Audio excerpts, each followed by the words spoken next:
लक्ष्मी का अपने घर में पूरा दबदबा था। हिटलर की तरह वो सारा काम अपने पति और बेटे से करवाती। धीरे धीरे उसके पति की तबीयत खराब रहने लगी। सुनो जी, अब आप बुजुर्ग हो गए हो, काम में भी अब हाथ आपके फुर्ती से नहीं चलते। अरे भाग्यवान, भगवान से डर, तुझसे मैंने शादी अपने इकलौते बेटे के अच्छे पालन पोषण के लिए की थी, लेकिन तूने तो उसका बेड़ा गर्क कर दिया। मैंने क्या किया? पढ़ाया लिखाया, अब नौकरी नहीं लग रही तो मैं कैसे जिम्मेदार हो गई? अब घर में बैठकर रोटी तोड़ रहा था तो मैंने कहा काम ही कर ले। एक तो भला करो और ऊपर से बातें सुनो। तभी सारंग वहां आ जाता है। बहुत भूख लगी है माँ, कुछ खाने को दे दो। अब तुम्हारे पापा का हाथ तो चल नहीं रहा है, मैं ही जा रही हूँ आज किचन में, बनाती हूँ कुछ। हे भगवान, कैसे होगा इतना काम मुझसे? लक्ष्मी किचन में काम कर रही होती है कि तभी अचानक उसे आइडिया आता है। अरे मैं भी ना, अरे यहाँ तो फ्री की नौकरानी ला सकती हूँ मैं, फिर मैं क्यों खाना बना रही हूँ? उस दिन लक्ष्मी सारंग की पसंद का खाना बनाती है और बैठकर उसे बड़े ही प्यार से खिलाती है।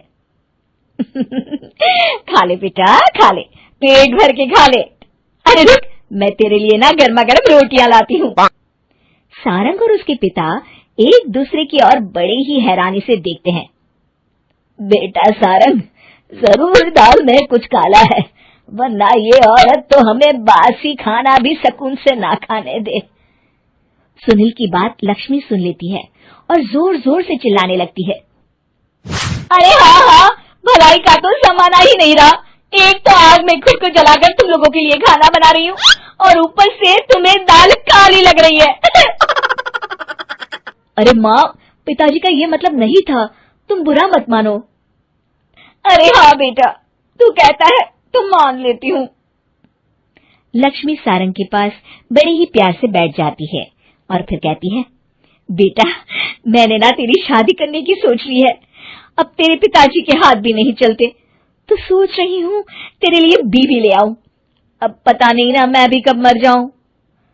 अब ऐसे भाग्य भी कहाँ है हमारे। क्या कहा?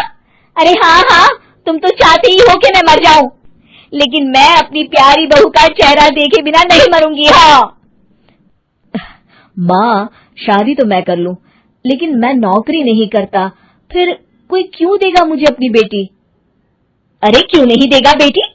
इतना बड़ा घर, खेल खलियान है, किस चीज की कमी है हमारे पास?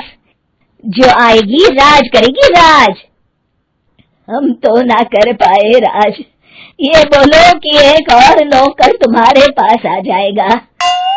मैं कहती हूँ चुप हो जाओ। अरे खुद के घर का खाना बनाएगी तो क्या नौकरानी हो जाएगी? अब तुमसे तो किचन का काम होता नहीं, तो कोई तो करेगा ना। ठीक है माँ, तुम जैसा सही समझो बस।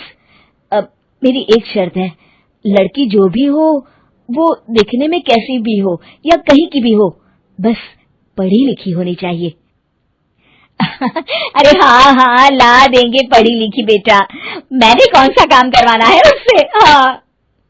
और फिर एक दिन पास के गांव की ही रति से सारंग की शादी हो जाती है।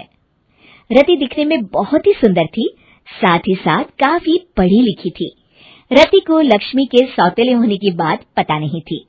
शुरू में जब रति ने सारंग को घर का काम करते देखा तो हैरान रह गई। अरे ये तो अच्छी बात है कि आप घर का काम करते हैं, लेकिन मैं तो घर में ही हूं ना, आप क्यों कर रहे हैं जी? जाइए आप नौकरी के लिए अप्लाई कीजिए ना। तभी लक्ष्मी वहां आ जाती है। अरे रति बहू, करने दे उसे काम। और हाँ, मेरे घर के कुछ नियम है, कायदे हैं, यहाँ बीच में ना ही बोलो तो तुम्हारे लिए अच्छा होगा। रति को लक्ष्मी की बात कुछ अजीब सी लगती है। वो समझ नहीं पाती है कि वो ऐसा व्यवहार क्यों कर रही है, लेकिन उसे लक्ष्मी के सौतेले होने के बारे में कुछ पता नहीं चलता है। फिर एक दिन तो हद ही हो जाती है।